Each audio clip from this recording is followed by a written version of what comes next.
welcome to the programme. I'm Nima Abouardi. Join us at the Palace Hotel in Dubai's Old Town. This week we're focusing on the region-wide problem of rising prices. It's been largely confined to Gulf countries like the United Arab Emirates and Qatar, but now the malaise is spreading to larger economies like Saudi Arabia's and Egypt's. So how much of a threat is inflation to business, and how drastic must the cure be? Also coming up on this week's programme, with a new president in the US next year, will Arab money be any more welcome in the West? Arab money should be treated as neutral. Otherwise, the West is going to lose, and Arab money and the financial clout that they have goes somewhere else. Asia is ready for this. And why artificial islands have become the region's must-have accessory. Business in Egypt is on a roll. The economy is growing by 7% a year. Foreign direct investment in 2007 topped $11 billion. But there's a catch. Inflation is running at over 10% a year, and food prices are rising even faster. This means that the poorest are seeing their living standards slump. So what's going wrong? And could this disrupt Egypt's economic boom? Jeremy Howell reports. In the Whaley area of East Cairo, Nasser Farag Badawi is buying dinner for his family. He earns $145 a month as a baker. The food he needs is increasing in price by almost 15% a year. So is the rent. Tonight, the meal is potatoes. Mr. Badawi's family of four hasn't had meat for a month. It's become unaffordable. Where is all this economic growth? Growth for who? For us? I've got a back injury and I need an operation. Is the economic growth paying for that? There has been economic growth and a lot of companies have been sold off, but how has my family benefited? Egypt's economy is estimated to be growing by 7% a year, helped by tax cuts and greater investment from abroad. Foreign companies have opened new factories in Egypt, creating new jobs for people like textile workers. But inflation is now running at over 10%, which makes life dearer for people on fixed incomes. Economists worry that it could choke off economic growth. The investment story is continuing, there's a lot of momentum there, but it's really the private consumption story. And if you look at the economy, 70% of the economy is private consumption. That 70% of the economy is not growing as fast as we'd like because of inflation. In 6th of October City, a suburb of Cairo, Orascom Housing Communities is building a township of 70,000 budget houses. The project is subsidized by the government, which wants to offer more people on low incomes the chance of owning their own homes. Last year, Chief Executive Omar Elhitamy saw the price of building supplies rise between 30 and 40%. On this project, Orascom too is having to find ways of making do with less. Being a low-income developer, my margins are pretty slim. I cannot take actually a lot of inflation in my formula. So instead of manufactured bricks, we are shifting towards natural cuts from rocks.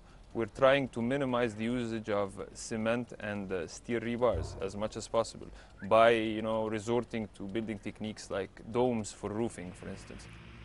The question for Orascom Housing Communities is whether people on low incomes hit by rising prices will still be able to afford to buy these starter homes. There are signs of impact of inflation.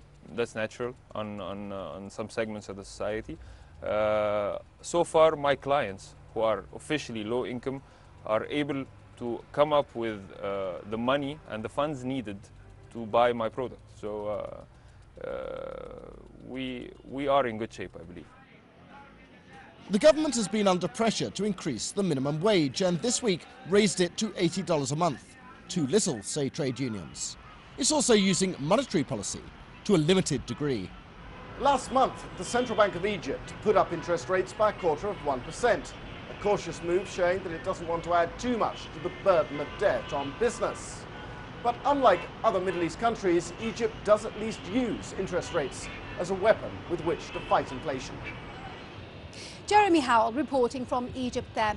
Now, it's more difficult for Gulf countries to manage inflation. Most of them are pegged to the dollar, and they've been forced to follow the US lead and cut interest rates. Inflation has spiked. The United Arab Emirates and Qatar have borne the brunt of this, but now it's beginning to bite in the world's largest oil exporter, Saudi Arabia. Malcolm Baldwick reports. It's low in cholesterol and hardly has any fat. Camel has been part of the diet here in Saudi Arabia for centuries. Zuaid and his family are tucking into their evening feast. He's in his early 30s and lives with his wife and 4 kids, his parents, 6 brothers and a sister in Riyadh. Zuaid is keen to move out, but the cost of buying or renting somewhere is too high.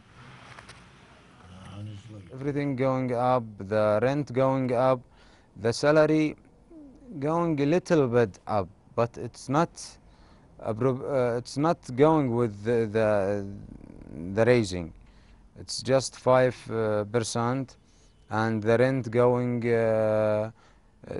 maybe 150% going up. The main reasons for soaring rents and property prices are rising raw material costs and a severe shortage of new houses. The government is addressing this issue. It's encouraging companies to develop low-cost apartments like these in Riyadh. And it has also given the green light to the country's first mortgage finance company, which will make these apartments more affordable. There's a growing middle class in Saudi Arabia, one of the fastest in the GCC region. Also, the demographics are that 65% of the population approximately is under the age of 30. So if you look at the demographics and the growing middle class and the shortage in the housing, it's a perfect recipe for Saudi home loans. Property prices aren't the only thing going up. This is the Ortega market in Riyadh. The other big issue affecting inflation is rising food costs. Over the last 3 weeks, the price of importing these oranges from Egypt has gone up by more than a quarter. Inflation is a relatively new concept here in Saudi Arabia. Over the last 2 decades, it's averaged less than 1%. But over the last year, it's up by more than 4%, and it's rising. Rising food costs are a global trend. Rice is a significant part of the local diet here, and most of the kingdom's rice comes from India. It's subsidized, but it's still becoming more expensive, partly because the Saudi riyal is pegged to the US dollar, which has fallen against the Indian rupee. But a revaluation of the currency here, which many are calling for, could cause more harm than good. Currencies go up and currencies go down, and the dollar could at some point in the near future gain strength. What will Saudi Arabia do if they revalue today to adjust some of the inflation pressures they have? Then they'll have to devalue in the future, which then creates a lot of currency instability when you're trying to advertise your country as being a very important location to receive foreign direct investments. At the same time, when you revalue your currency, you will be getting less in terms of oil revenues when you convert those oil revenues from dollars into riyals.